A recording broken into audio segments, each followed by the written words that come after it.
Hey, I'm Vince Beese, the host of the Early Wins podcast.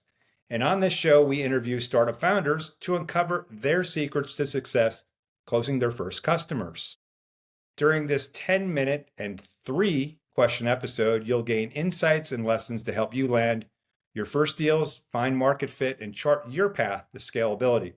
I'm excited to have Doug Kaufman, the founder of Belongly, on our show today. And welcome to the show, Doug.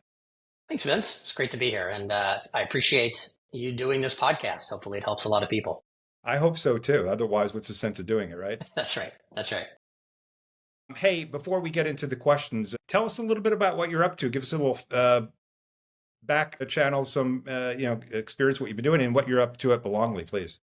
Sure. Well, post Transloc and post taking some time away, I started a company that has become what Belongly is today, which is a platform for mental health providers. And what we really do now is we are focusing on trying to solve the 80% failure rate in mental health therapy.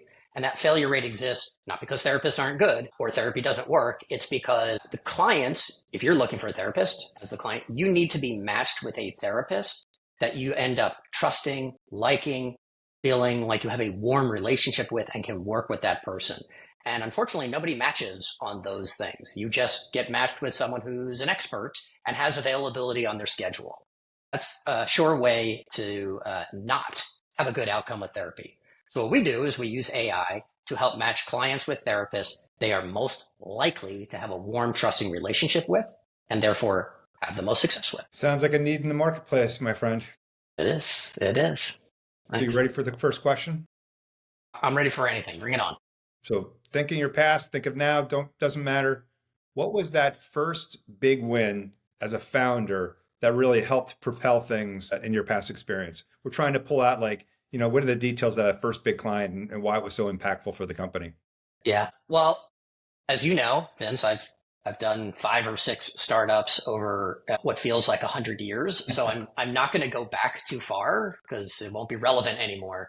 But if I go back to the last company that I ran, that was Transloc. That was a local company in the originally transit technology space, then mobility space. And really the biggest initial win on the enterprise level was Triangle Transit, the local public transit agency. And what Transloc did, Transloc brought transit agencies online and made it possible to see where all the buses are in real time, get arrival predictions, all these great things, make sure routes are running efficiently. It was really, really amazing stuff. But the enterprise, getting Triangle Transit, what was so great about it was not only an enterprise client, so move the company from university clients to enterprise, but also it actually brought together all the local agencies onto one offering. So there was one map that had all the local agencies, Duke, NC State, Triangle Transit, everything you can imagine for the rider to see everything going on locally in one cohesive, easy to use system. And that was a huge win for the company at the time. Financially, and also, of course, the actual logo, right? It was financial. It was logo. It was also, we ate up the entire local market. We got all the agencies in one shot. And what it did is it actually changed sales for enterprise in public transit, at least at the time. There's a lot of enterprises that are used to legacy services and legacy buying and procurement, which means you get one vendor to do everything that you need under one umbrella. And that seems like a win. What Transloc did, we went into Triangle Transit and said, you should not go with one legacy agency or offering, because what you're going to get is probably a good service for this one piece that you need, but these 10 other things that you need are going to be mediocre at best. So you should get the best of breed of all the things you need. And we brought all of that to the table. So it wasn't just us. We brought a partnership in as well. So Doug, now think about your first 10 customers. Okay. What were some of the challenges you ran up that you guys recognized, and what did you do to overcome those challenges in your first deals? Yeah. So I'm just going to stick with Transloc. That's fine. So, Transloc was the only company I was CEO of that I didn't found myself. So when I got to Transloc, it was small. There were maybe 12 employees and a handful of customers. And what was really interesting was I asked every single person at the company when I first got there, why do clients buy our product? And everybody gave me the same answer. And I said, well, how do you know? And they said, well, we just know. And I said, okay, this is a problem.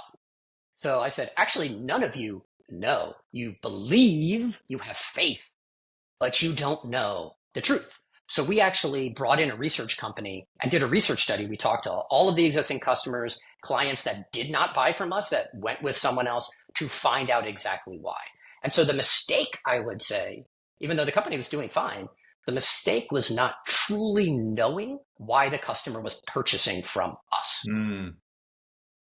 Wow. Could you imagine that? You actually spoke to your customers and found out from then why they chose you guys, right? Well, it was a different time and day back then, Vince. No, You're this is a visionary. Of course a visionary. I know. This is why I'm on your podcast. I am spouting earth-shattering wisdom. I'm curious. So from that research you did, were what your employees saying matching up to what your customers were saying?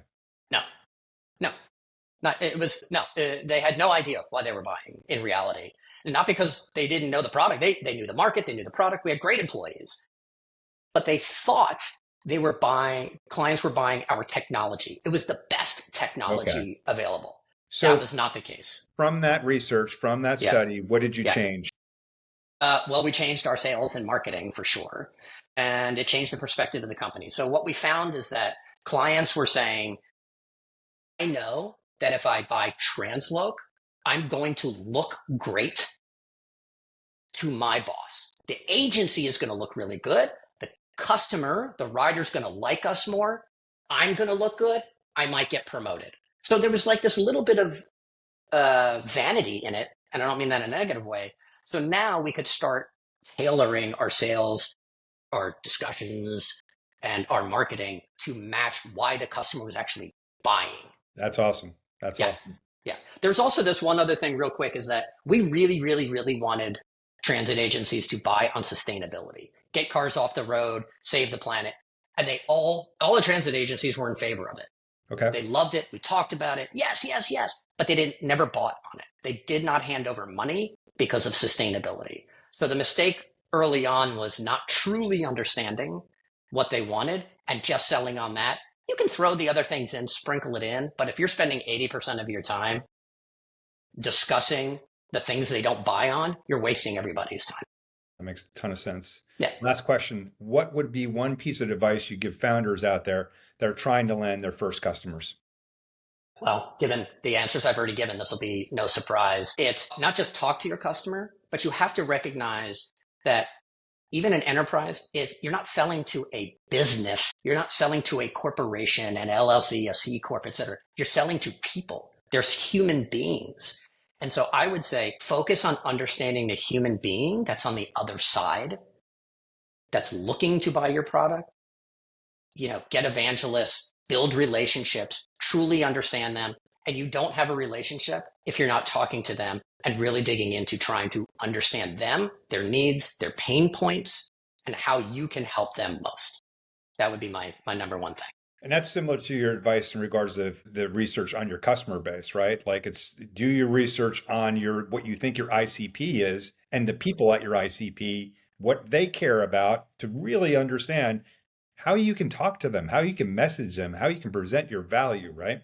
That's right. I think, in relationships, the fact that I'm a psychologist, I'll throw some psychology in here. One of the things that kills relationships. Is it free, by the way, or do we have this is totally free, but not for you. You're going to pay me. Your audience gets this free. One of the things that really damages relationships is this thing called mind reading, right? Like you get to this point, the longer you've been with someone, you expect they know what you're thinking and feeling, and how dare they not get you, right? This is a problem. And this is what a lot of companies do. This is what we were doing at Transloc.